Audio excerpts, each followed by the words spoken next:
Have you ever been so interested in a game that you finally decided to try it, only to get bored after a few hours and drop it completely? And then months or even after years later, you come back to it and realize you were completely wrong about how good it actually is? That happened to me way more times than I'd like to admit. And honestly, I'm experiencing that exact feeling right now, which is what inspired me to make this video. So before we get into it though, Happy New Year to everyone. I'm hoping 2026 ends up being a great year for all of us. So sit back and relax and let me share my experiences, starting with the game I'm currently playing, by the way, called Divinity Original Sin 2. Back when Baldur's Gate 3 won Game of the Year, I was genuinely curious. Like, I had never heard of a Baldur's Gate game before. Like, how did it beat a super mainstream game like Spider-Man 2? So I did what everyone does. I searched up Baldur's Gate 3 combat on YouTube, and honestly, it looked pretty fucking boring, to be honest.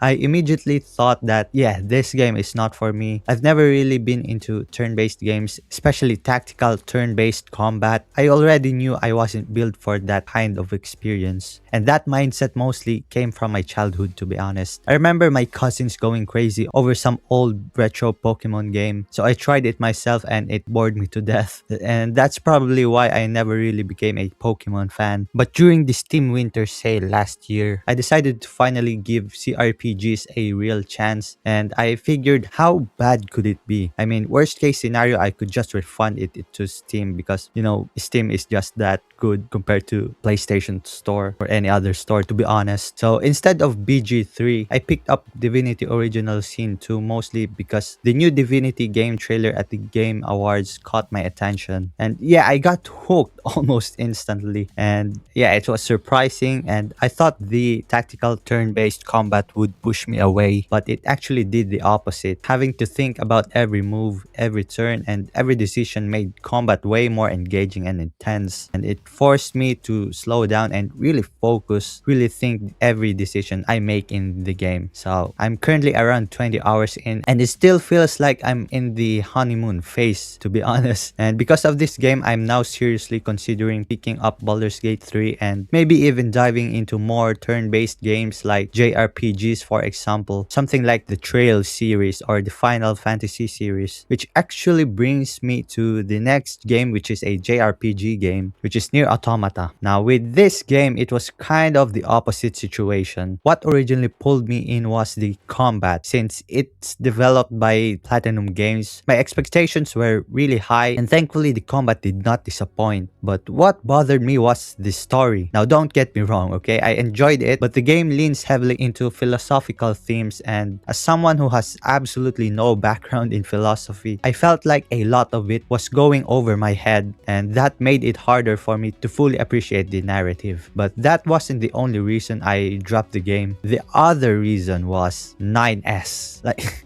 during the sections where you play as 9S, the game introduces these hacking sequences, and that turns the game into a bullet hell mini game, and I hate every single one of it. Like, I love Nier's combat, but I hate it when a game forces me to stop doing what I enjoy and makes me play something tedious instead. So I dropped the game around that part, and a few months later I decided to pick it back up and finished it, mostly because I knew it would bother me forever if I didn't, and I'm glad I did. And I still love the game overall, especially everything involving A2. Those sections were easily my favorite, and because of that, I can't really say I was disappointed by the end, especially since A2 has the best character development in Nier Automata, in my opinion. I love A2 so much. If anything, I was introduced to one of my favorite video game characters ever. And next up is Demon's Souls, which was actually my first Souls game. So when I bought my PS5, Demon's Souls was one of the first games I picked up. The trailers look insane, and I really wanted to finally see what Souls games were all about. And I still remember biking to the nearest store at night during winter, freezing cold, but I didn't care. I just wanted to play it. And I got home, installed it, booted it up, and immediately got destroyed at the very beginning of Bolitarian Palace. Like, the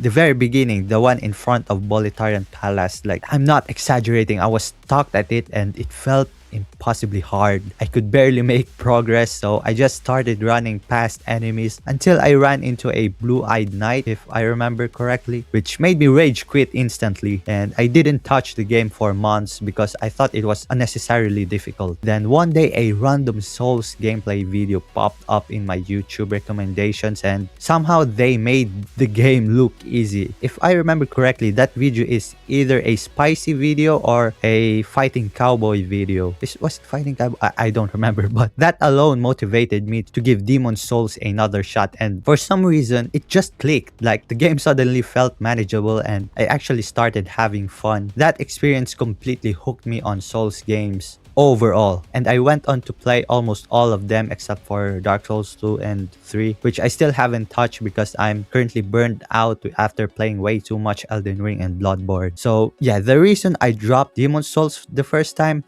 pure skill issue. So the next on the list is Monster Hunter World. And as someone who was really active in the Souls community, Monster Hunter was always brought up as the non-Souls game Souls fans love. On the top of that, a few of my friends kept recommending it to me. Still, nothing about it really intrigued me. When I watched gameplays on YouTube, it just looked weird. Fast-paced action combat mixed with hunting simulator mechanics. It looked repetitive and strange to me because it was really foreign. Like Monster Hunter is a really foreign game to me. But Capcom discounts are insane, so I tried it anyways. And at first, the game was overwhelming. The amount of mechanics thrown at you in the first few hours is crazy. Like if you've played this game, you know what I'm talking about. NPCs wouldn't stop talking while I was fighting monsters 5 times my size. It was just annoying. So I dropped it for a bit and watched some beginner's guide because it was my first Monster Hunter game and there was just way too much to learn. Eventually everything clicked and I got addicted to this game. I once played the game for 8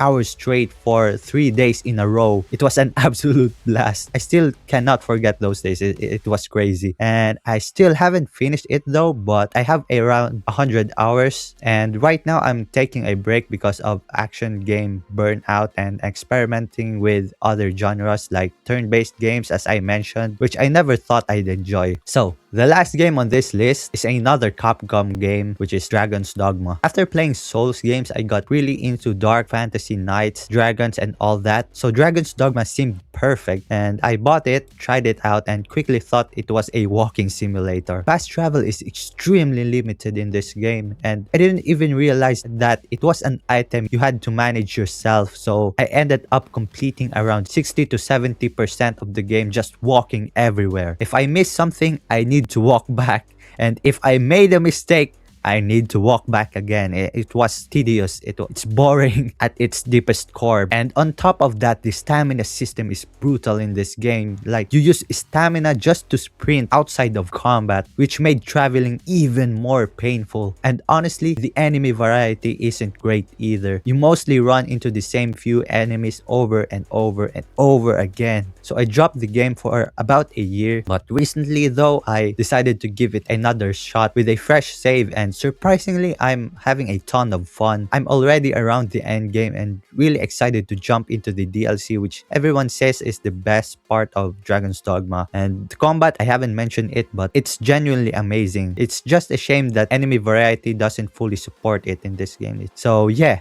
those are the games I once thought were boring but ended up absolutely loving it. So if you enjoyed this video, consider liking and subscribing, and feel free to leave suggestions for future video ideas. Like, I had a ton of fun making this one. So thank you for watching, and I'll see you guys next time.